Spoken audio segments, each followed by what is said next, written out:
بسم اللہ الرحمن الرحیم نحمد و نصلی علی رسولہ الکریم۔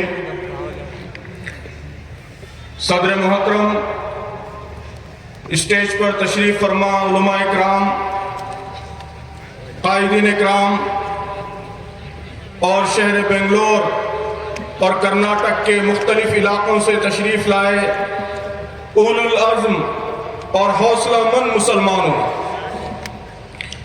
یہ آج شہر گلستان میں ایک تاریخی دن ہے۔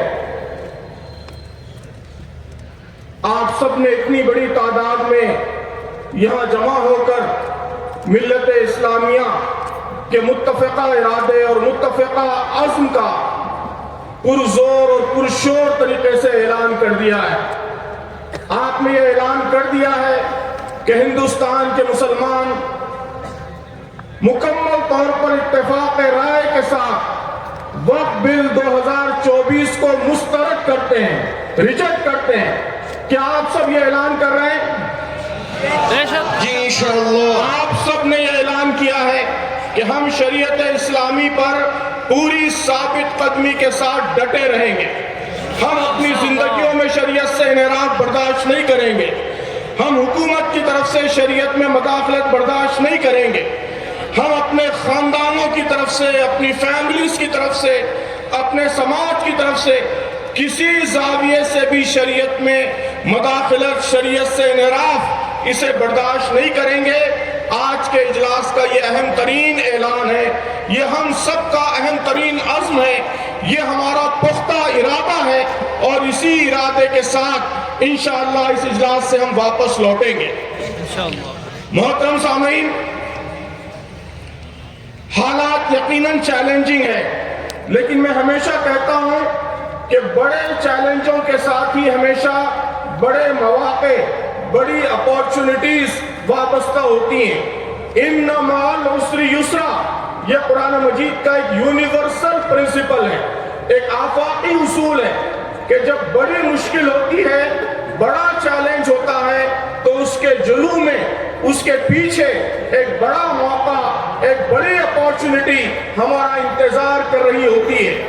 انشاءاللہ یہ چیلنج جو کبھی وقف بل کے عنوان سے آ رہا ہے، کبھی مطلقہ قانون کے عنوان سے آ رہا ہے، کبھی یونیفارم سول کوڈ کے عنوان سے آ رہا ہے، ان چیلنجوں کے پیچھے بھی اس امت کے لیے، اسلام کے لیے، اس ملک میں اسلام کی دعوت کے لیے زبردست مواقع، زبردست اپارچونٹیز ہمارا انتظار کر رہی ہے۔ لیکن محترم سامعین، قرآن مجید کا ایک دوسرا اصول ہے۔ دوسرا اصول کیا ہے؟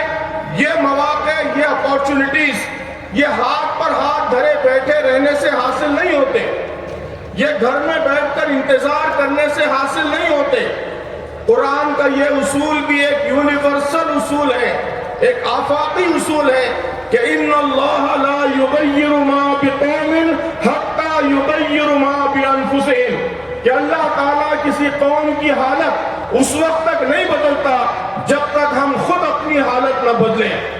تو ہم کو ان مواقع کا استعمال کرنے کے لیے اپنی حالت بدلنا ہوگا، اپنے آپ کو بدلنا ہوگا، اپنے رویے بدلنے ہوں گے، اپنے کام کے طریقے بدلنے ہوں گے۔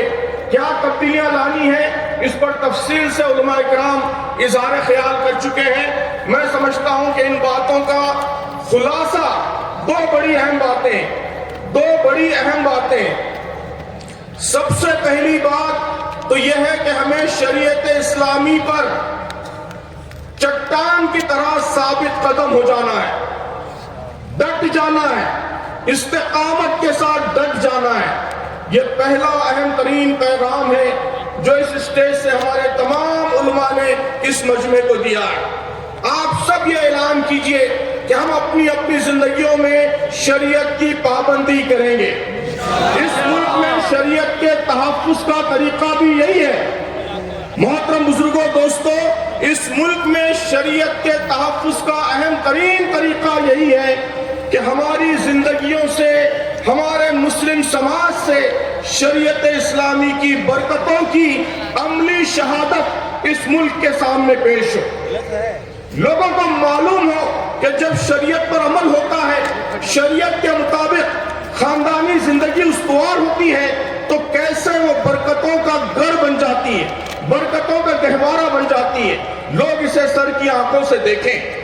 ہمارے شیواجی نگر میں مسلمانوں کی اس عظیم الشان بستی میں جب شریعت اسلامی پر عمل ہوتا ہے تو یہ بستی کس طرح امن و امان پہ گہوارہ بنتی ہے، کس طرح سکون پہ گہوارہ بنتی ہے، اس کا عملی نمونہ اس ملک کے عوام کے سامنے پیش ہو۔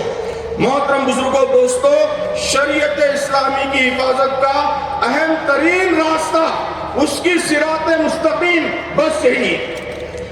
اعلان کیجئے کہ اس راستے پر ہم ڈٹ جائیں گے، انشاءاللہ پوری ثابت قدمی کے ساتھ ہم ڈٹے رہیں گے انشاءاللہ۔ دوسری اہم چیز جس کی طرف ابھی حضرت مولانا بلال صاحب نے اشارہ فرمایا ہے کہ ہماری ذمہ داری ہے کہ اس ملک کے عوام کو بھی ہم اپنی شریعت سے واقف کرائیں۔ اس وقت کا مسئلہ ہے محترم بزرگوں، دوستو، ساری لڑائی اس وقت نریٹو کی لڑائی ہے، نریٹو کی لڑائی۔ یہ ہماری ذمہ داری ہے کہ ہم اس ملک کے عوام کو، اپنے ہندو بھائیوں کو، سکھ بھائیوں کو، عیسائی بھائیوں کو، دلت بھائیوں کو سچائی بتائیں۔ جو غلط پروپیگنڈا کیا جا رہا ہے، جو جھوٹ پھیلایا جا رہا ہے، اس کا علاج یہی ہے کہ سچائی لوگوں کے سامنے لائی جائے۔ یہ دوسرا اہم کام ہے جس پر بہت کم توجہ ہے۔ بنگلور کے ہوش مند مسلمانوں سے میری یہ اپیل ہے کہ آپ ملک کے سارے مسلمانوں کو راستہ دکھائیے۔ آپ یہ اعلان کیجئے، یہ عہد کیجئے کہ آج سے ہم شہر بنگلور کے اپنے ہر ہندو بھائی کو، ہر سکھ اور عیسائی بھائی کو نرمی کے ساتھ، درد مندی کے ساتھ سچائی بتائیں گے، کمیونیکیٹ کریں گے۔ یہ بہت اہم کام ہے جو آپ سب کو کرنا ہے۔ وقت بل کے حوالے سے 4 گزارشات میں نے ساری کانفرنسوں میں کیے ہیں، انہی 4 گزارشات پر میں اپنی بات ختم کرتا ہوں۔ 4 اہم گزارشات ہیں، ان گزارشات کو نوٹ کر لیجئے۔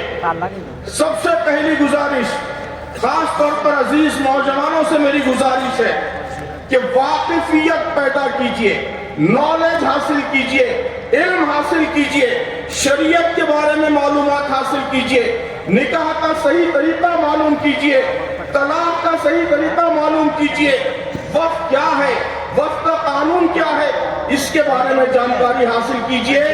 یاد رکھیے کہ اگنورنس، جہالت، لا علمی، یہ سب سے بڑی کمزوری ہوتی ہے۔ آج اسلام کے دشمن ہماری اسی کمزوری کا فائدہ اٹھا رہے ہیں۔ اگر ہم اویئر ہو جائیں، باخبر ہو جائیں، اگر صحیح معلومات ہم کو حاصل ہو جائیں تو یہ بہت بڑی طاقت ہوگی۔ یہ طاقت خود بہت بڑی رکاوٹ ہوگی شریعت میں مداخلت کے راستے میں۔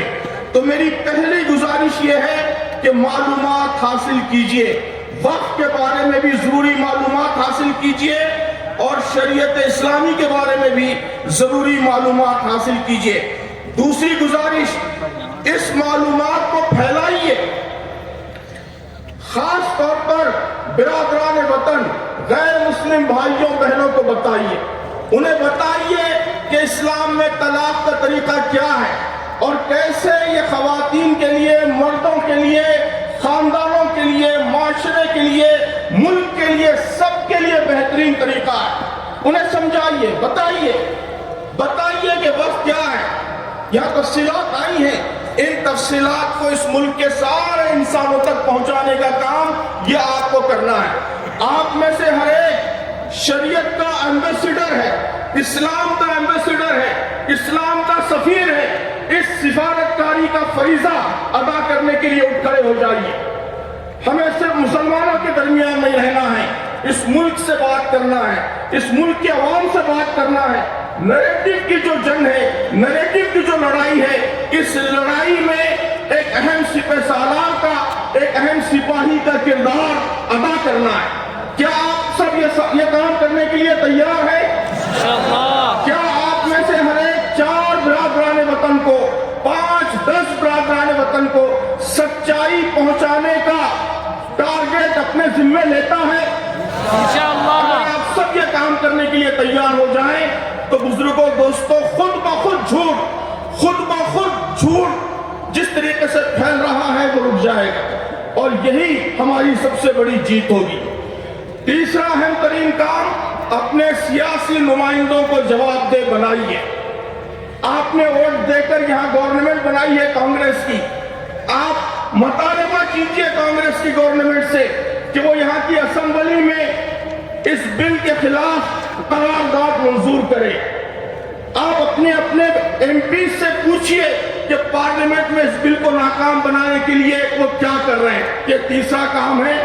اور چوتھا آخری اور اہم ترین کام وہ یہ کہ اپنے قائدین، پرسنل لا ووٹ کے ذمہ دار، ان کی آواز پر کان حاضر رکھیے، سنتے رہیے، جب جس کام کا مطالبہ کیا جائے لبیک کہہ کر اسی عزم، اسی حوصلے کے ساتھ، اسی جذبے کے ساتھ، ہر قسم کی قربانی کے ارادے کے ساتھ آگے بڑھیے۔